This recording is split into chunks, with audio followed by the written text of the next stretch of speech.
We now have a lot of published research data showing that the motivating driver of change is vision, not goals, not the discrepancy between your real life and your ideal. It's actual vision, sense of purpose, sense of meaning, the big picture.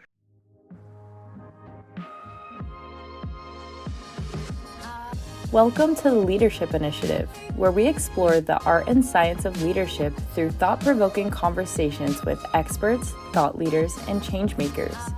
Whether you're a seasoned leader or just starting out on your leadership journey, this podcast is designed to provide you with the tools and inspiration you need to lead with purpose and make a meaningful difference. I'm delighted today. I'm Dr. John Schaffner at the Fisher Leadership Institute at The Ohio State University, Fisher College of Business.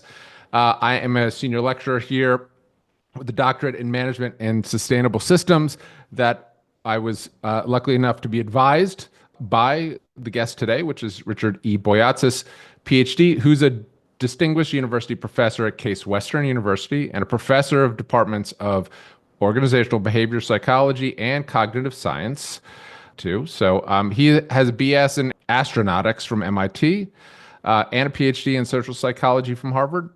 His scholarly research and practitioner writings examine sustained desired change. And I'm going to say that again, sustained desired change, which I think is a really key component of the work that he does. And sometimes people gloss over those components of it, right? There's lots of change models in the world, but sustained and desired change, I think, is a really important pin to hold there. At least it is for me. Furthermore, leadership competencies, emotional intelligence, coaching and neuroscience, and management education. His MOOC is massive, open online, but over almost 2 million visitors have enrolled in that from over 200 countries in the world. Anyhow, Richard, welcome, and I look forward to a discussion with you. As I said, Thanks, John. As of old or as of new, and your magnum opus is out, which is in front of me. Yes. But I'm gonna key that up with, just to key it up, my two favorite Boyatzis books are Transforming Qualitative Information, which I think it's a rarity, and I know people who are logging in are like, what is that about? But this is all about thematic analysis. It's very odd because that's a qualitative methods book, and it was the first in the whole field of qualitative methods to look inside the box, to say, what do you actually do when you analyze it, whether you're analyzing art or sociological movements or people's behavior. But the odd thing is there are entire legions of people in many fields who don't know me for anything else other than that work on qualitative methods. They don't know the emotional intelligence, the competencies, the neuroscience, any of that stuff. And I think it's such an important bridge to understand in understanding you. And I do want to ask you questions about you, which I don't think I was able to always do as a struggling, but interesting student. That go book, on. You know that as a professor, you're judged by publications and, more importantly, citations. That book alone puts me in the top 2% of all scientists in the world. That one book. Now, and oddly enough, or maybe not, of all of my 200 plus scholarly journals and 10 books, that is the most cited. So it should be. I'm excited that you value it. It's it's a little more esoteric, but I mean it's also timeless in many ways.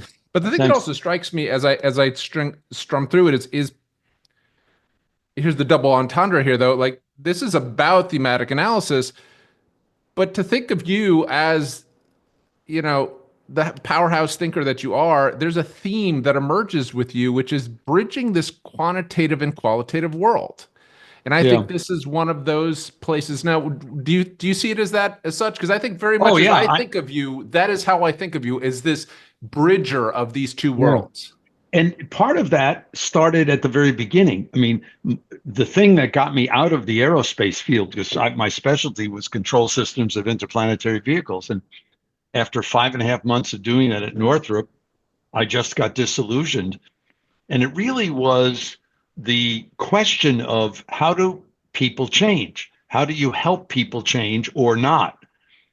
So, what started as a very practical dilemma that I experienced in this research unit at Northrop. I mean, here we were, two departments of Sheldons. I mean, we were all either super smart or scary smart, but we were all weird. I mean, there was one normal guy, everybody else was very weird, including the managers.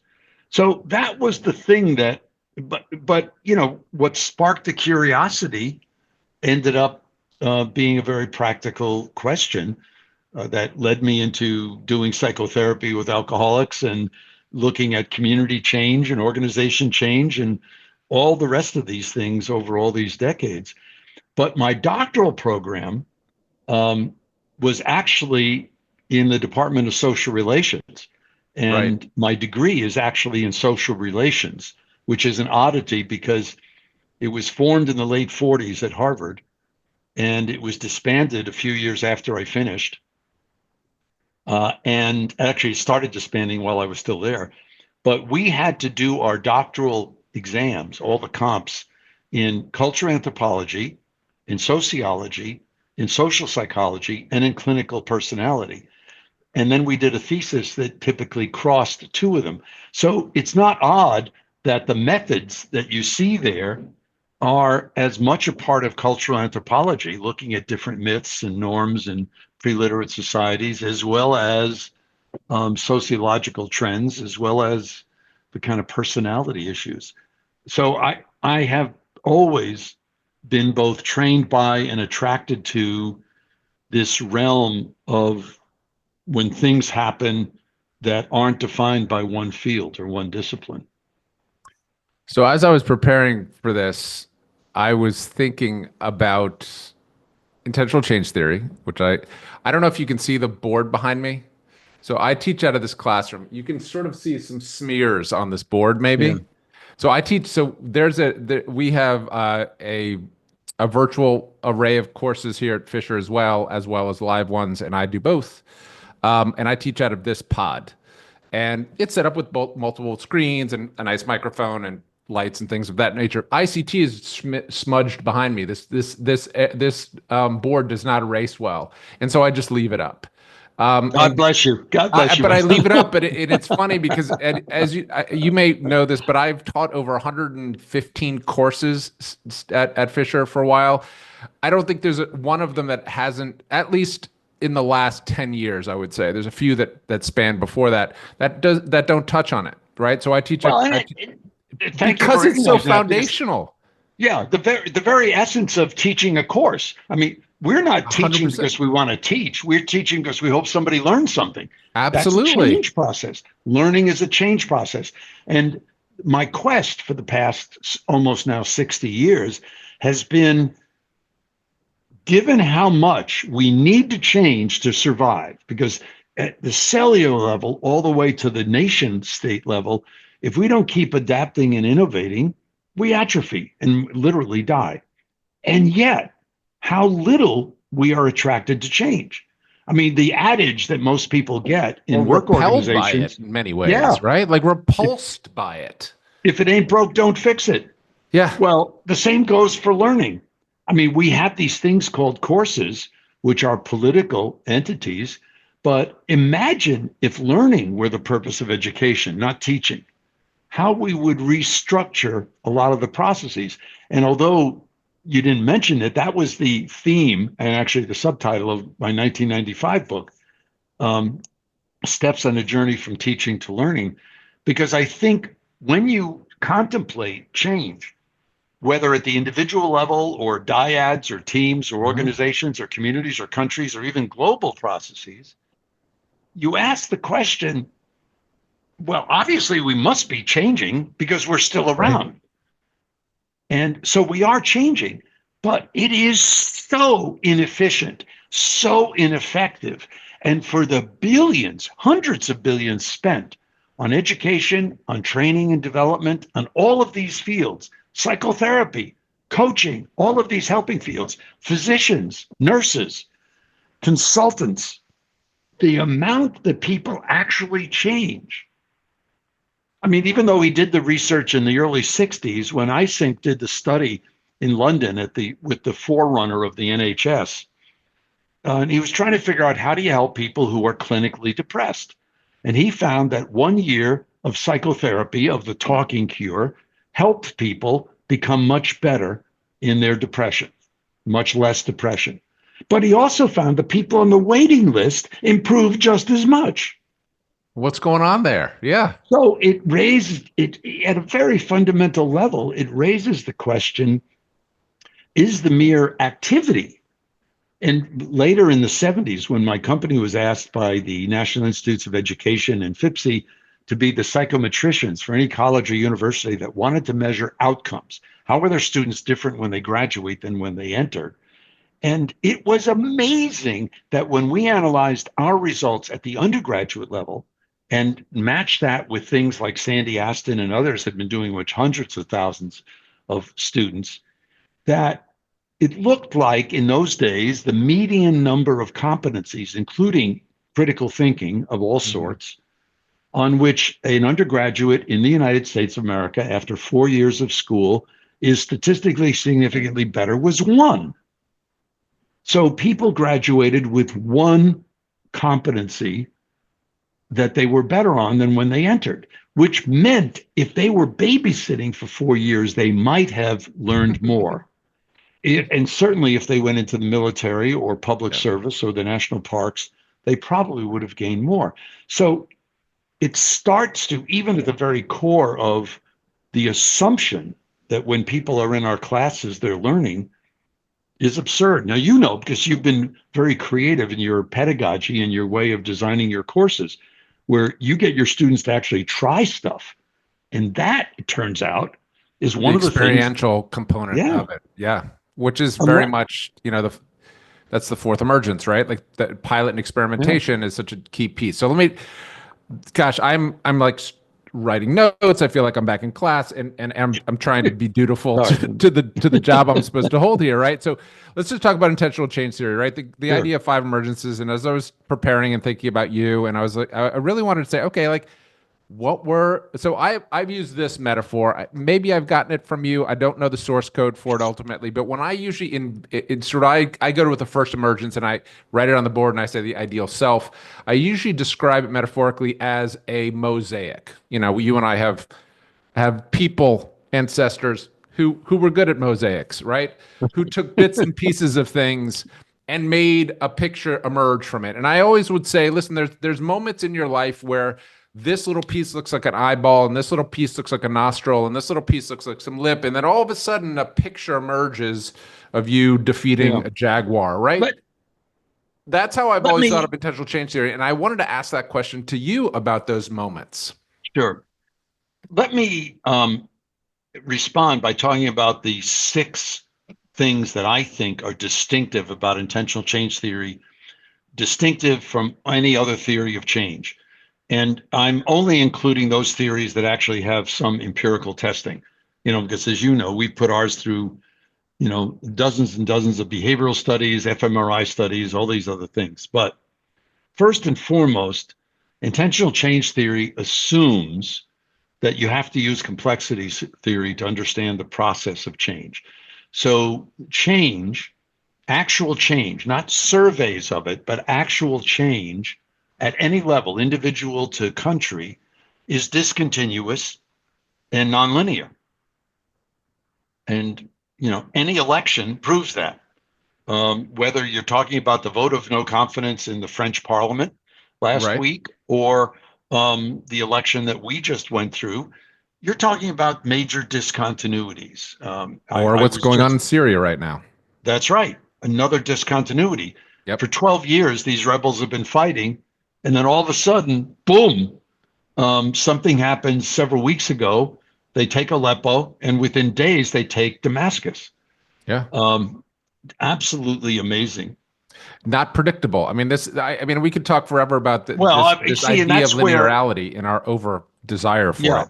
I think that one of the points I make in the new book is that very often, because we tend to be defensive around innovation, we tend to be regressive because we seek approval, we don't like uncertainty on the whole, and things like that, that what happens is change is very often plotted by a power curve, not a Right. normal distribution.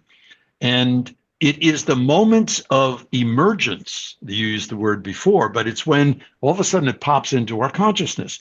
Now, the second important difference of intentional change theory is that we now have a lot of published research data showing that the motivating driver of change is vision, not goals, not the discrepancy between your real life and your ideal.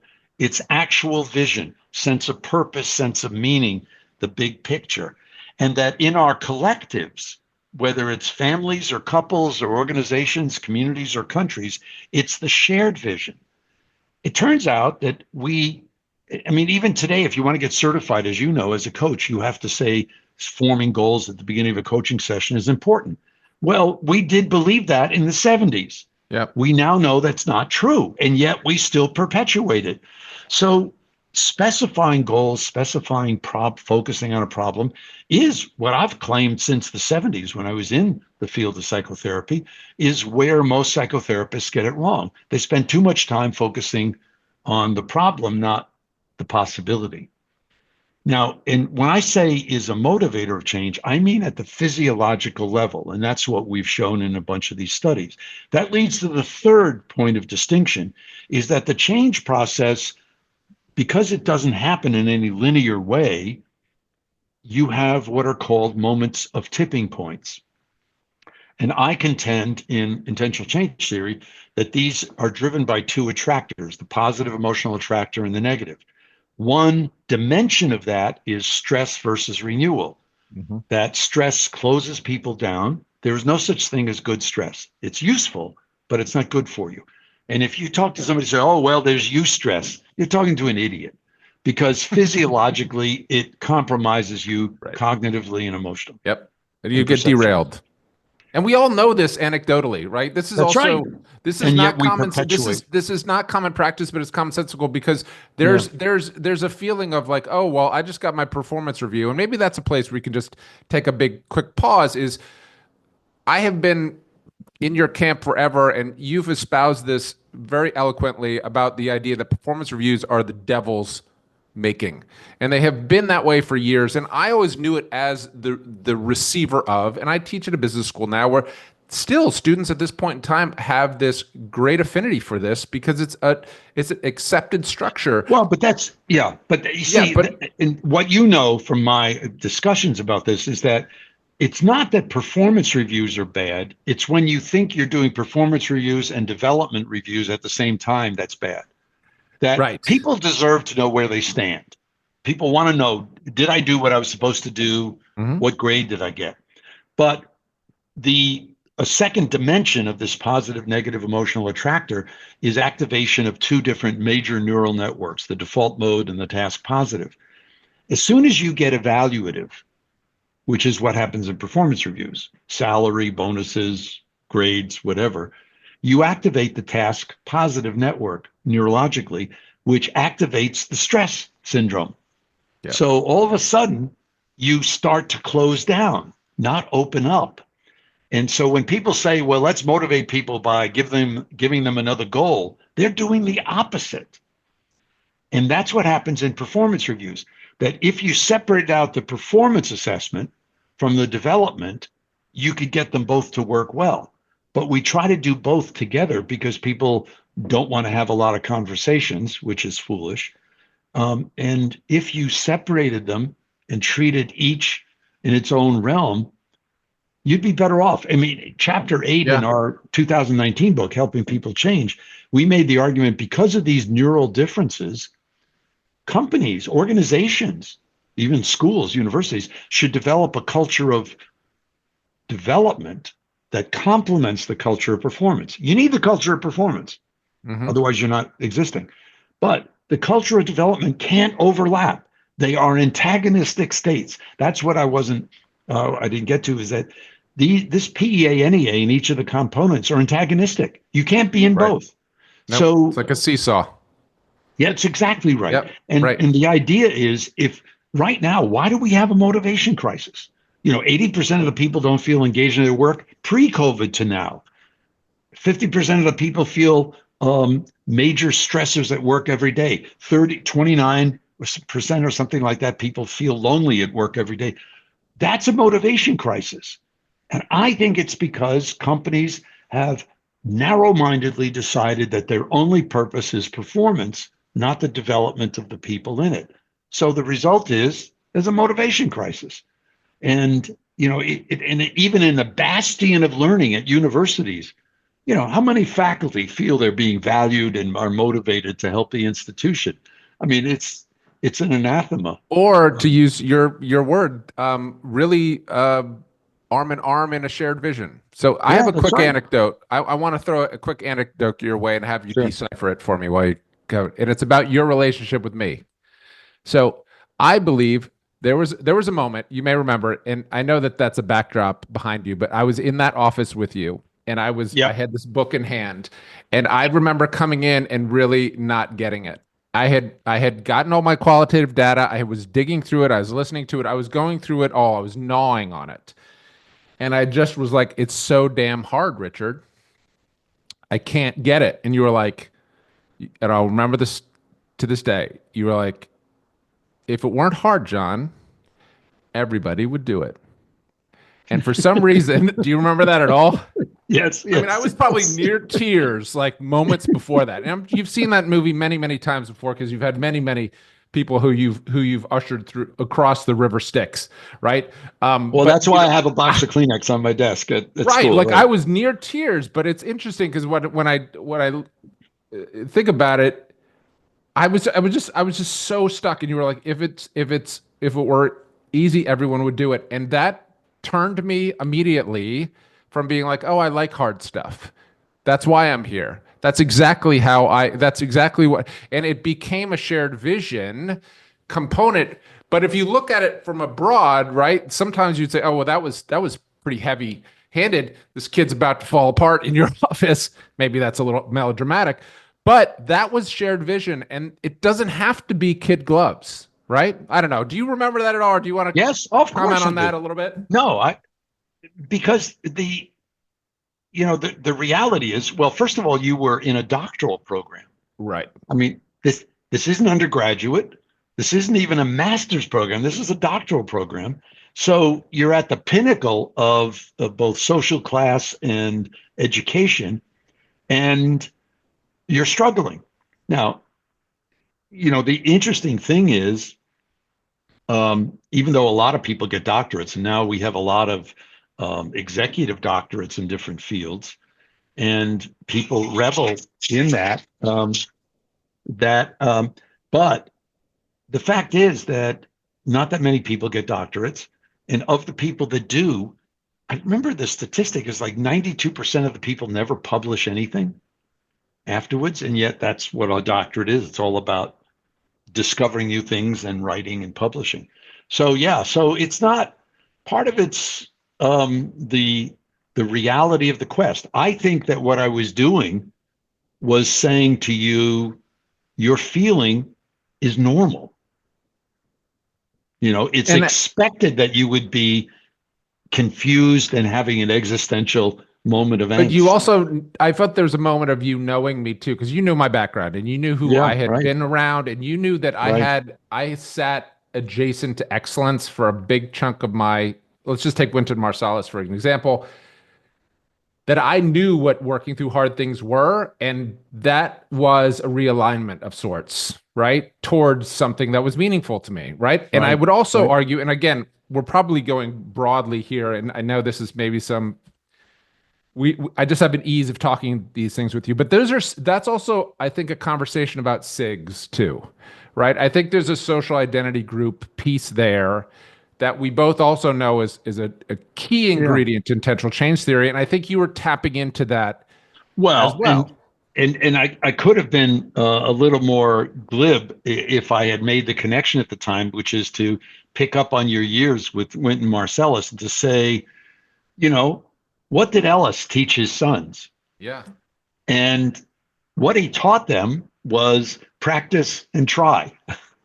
I mean, one of my good friends and colleagues, Frank Barrett, who's director of our Empire program, wrote a book called "Say Yes to the Mess" about jazz Yep. improvisation. He's a professional jazz musician, has been And you've even introduced me before. to him, and that's a side Right, conversation that I'd and like to he's have with you and too. he's doing a biography of Ellis.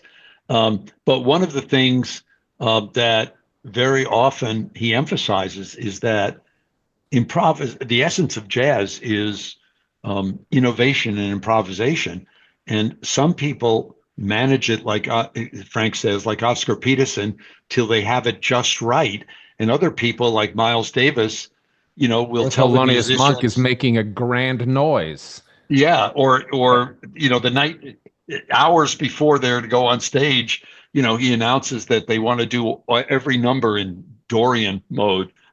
So, um, but That is the a idea, terrific book. Say Yes to the yeah, Mess yeah, is a fabulous book, and I revere it.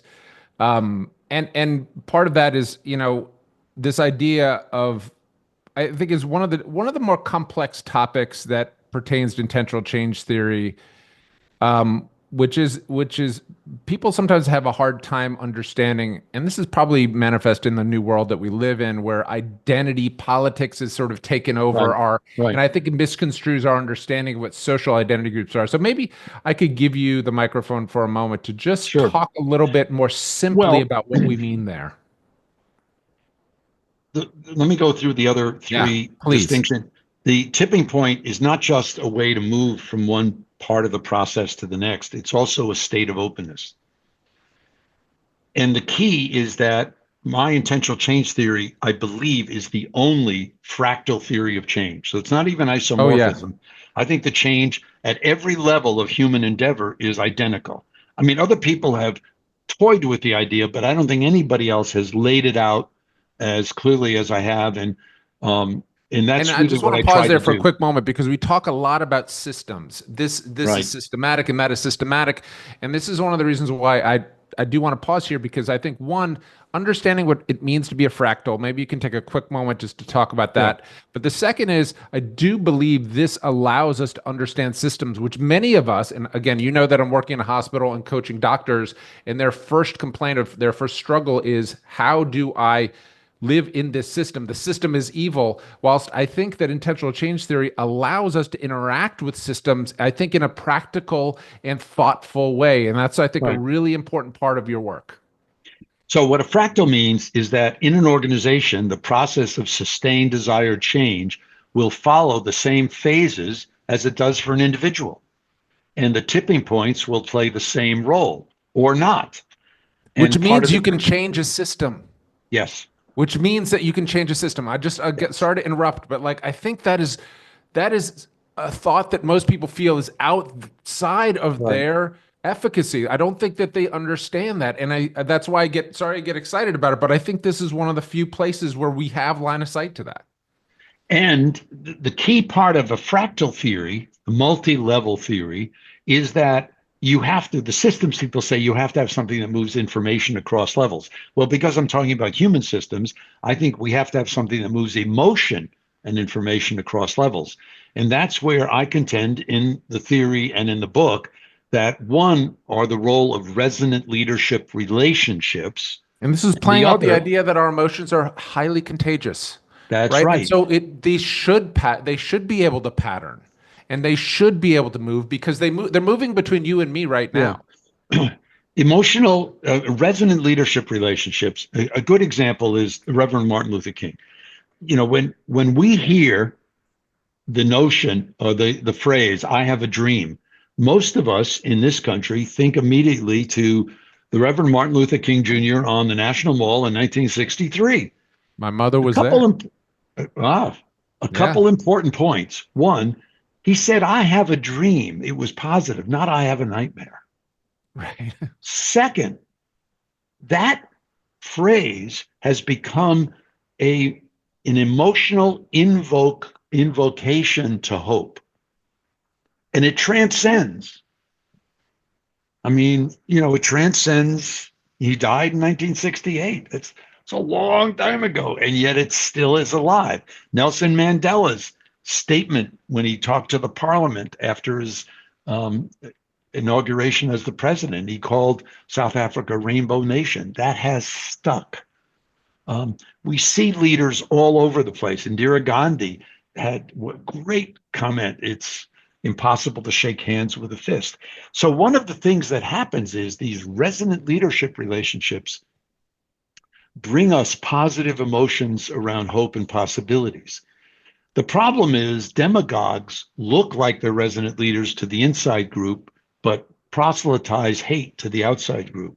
Right. And that's what's really dangerous. I mean, I have a quote somewhere in the book that I've used on some of my social media postings that, are we on an inevitable path to oblivion? Well, the soothsayers today, the doomsayers would say we are. I don't think we are. I think the human organism is filled with hope, and at How do times we access grace. that? I think is the question that you, in a Right. more broader way, Well, and that's what I'm trying is to asking. Right. And that's what I'm trying to say with this notion of intentional chain theory. Now, the second part that moves emotion across levels are the social identity groups. And that's where the current atmosphere in this country has taken social identity and weaponized it. Yeah. That it's now used as a negative, not as a That's positive. you can't shake hands with a fist. I think that's very Right. apt, actually, in describing that. Yeah. And if we think about times in which social identity empowers people, so if people feel identification with their faith, religion, any religion, is a form of shared vision. That for those people who are a part of it.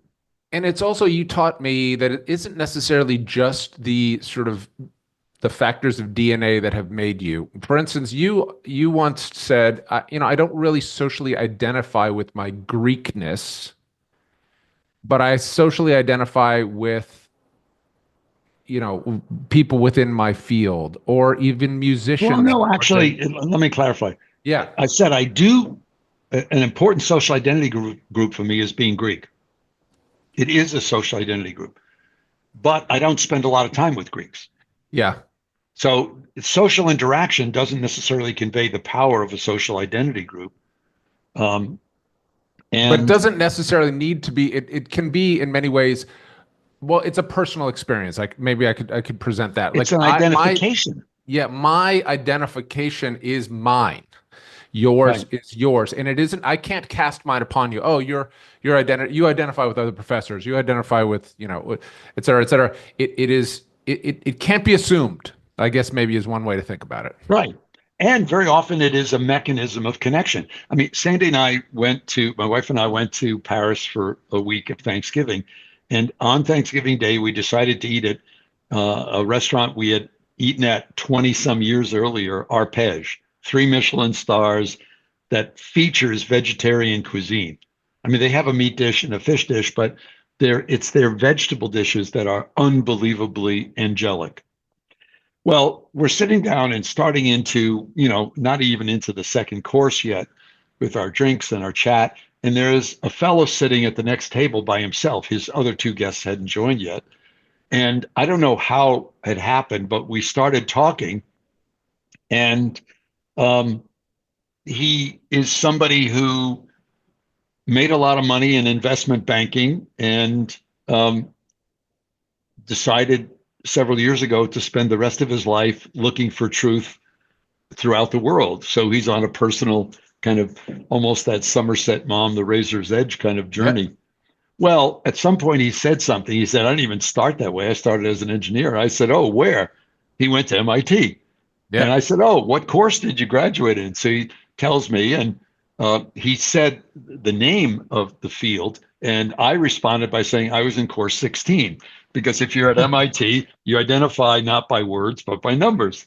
And we got into an interesting discussion. And afterwards, Sandy was saying, that was one of the most constructive times you've ever mentioned that you're an MIT alum, because it actually comes up more often than not. That's a social identity.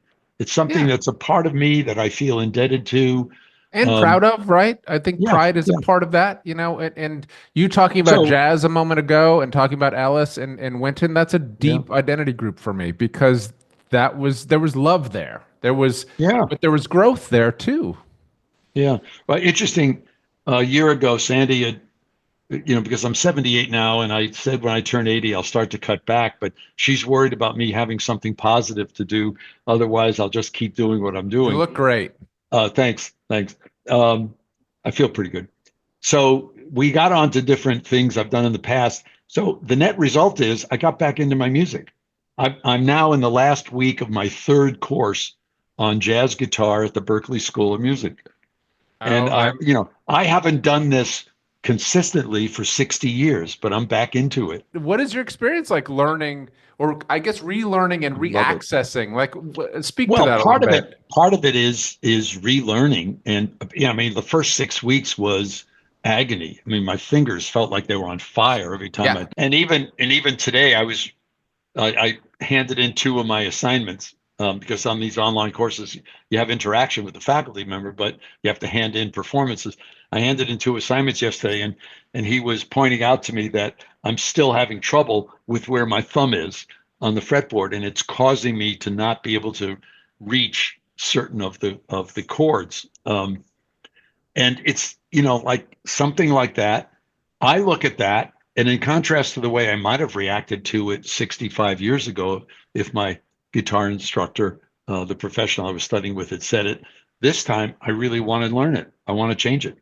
And in fact, I'm now getting to the point where, at times students' papers or a thing I'm writing um, is less exciting to me than me to get onto the guitar and practice my lessons. So there, I think, is a decent segue into a discussion on the positive emotional attractor and the negative emotional attractor. Because just from my own perspective, this also it was experiential for me going to Case Western and working with you, where I was aligned.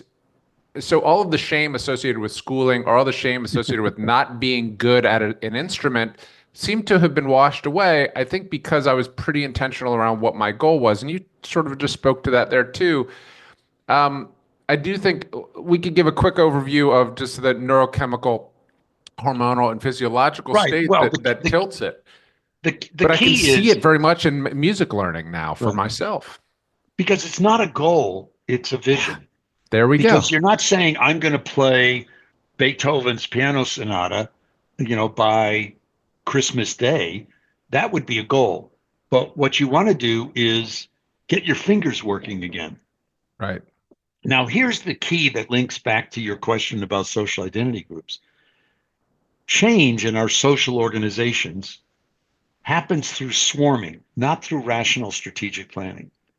Right. That in any organization, you need strategic plans to figure out that the bank should lend you money or resource allocation, but it doesn't motivate anybody to change. And since this is going to emergent leaders, let me tell you what emergent leaders should worry about is creating emotional swarms, not figuring out the rational plan for what they're going to do. I mean, you actually have to do both, but the motivating part is the emotional swarm. And that's where it could be a social identity group, as we're seeing unfold in Syria right now, but it could also be something that happens in a classroom when all of a sudden somebody starts to talk about an aspect of the topic that is really intriguing. It invokes curiosity in the other students. Now you start to get an emotional swarm where people are leaning forward, not sitting there saying whatever. So we are at the top of the hour, Richard. I feel like Okay. we're scratching surfaces here, but I want to always be mindful of your time. I'm sure you have Thanks. multiplicities of these, but this was an absolute delight for me to at least go down some of these pathways. I hope it was beneficial to you Yes, it was. Thanks, as John. well. I appreciate it. It was fun to get back into this. I do believe we didn't even touch on coaching, but I so much of this is perhaps just my mistake of I teach so much PEA and NEA and so much coaching for compassion that I really wanted to sort of broaden our discussion here because I think this idea of isomorphism, this idea of intentional change theory, I do think Right. is so foundational to, and it's so relevant. So Well, I you can leave appreciate that. the coaching for another episode. Yeah, and maybe we should. Thanks again for listening. This podcast is presented by the Max M. Fisher College of Business at The Ohio State University.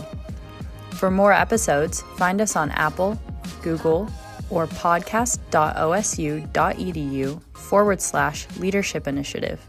See you next time.